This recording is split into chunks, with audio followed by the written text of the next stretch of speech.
श्री गोविंद दामोदर स्तोत्र.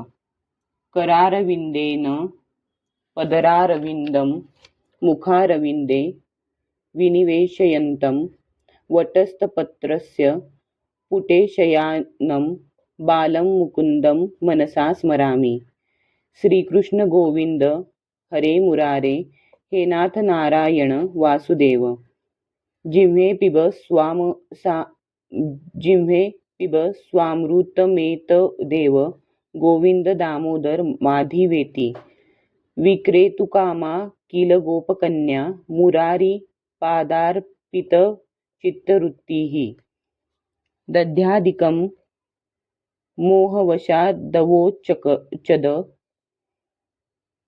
मोहवशादवोचद गोविंद दामोदर माधवेती.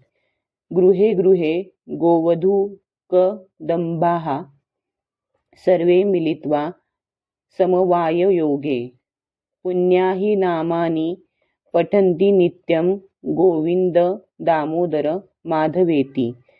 सुखं शयाना निलये निजेपि, नामानि विष्णोः प्रवदन्ति मर्त्याः.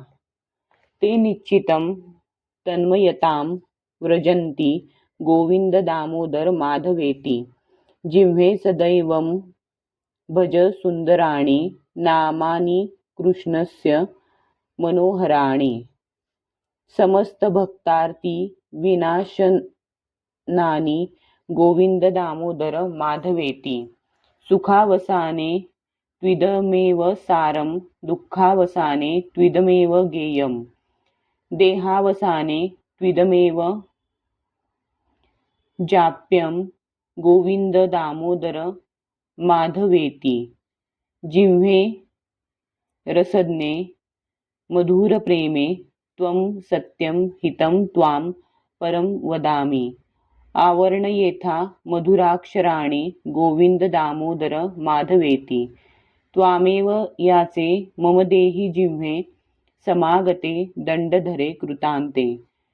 वक्तव्यमेवं मधुरं सुभक्त्या, गोविंद दामोदर माधवेती. श्रीकृष्ण राधावर गोकुलेश, गोपाल गोवर्धन नाथ विष्णू.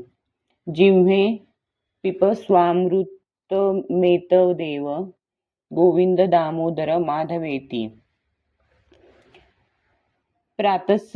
प्रातस्मरणीय महान भगवत प्राप्त भगवत भक्त मार्कंडेय मुनींनी प्रसन्न झालेल्या श्री नारायणांना वर मागितला की, भगवान आपली माया योग्यांनाही अकालनीय आहे असे म्हणतात. मला ती कशी असते ते पाहण्याची इच्छा आहे, तरी मला ती एकदा दाखवा. तथास्तु म्हणून भगवान निघून गेले. काही काळानंतर महाप्रलय होऊन सर्व जलमय झाले.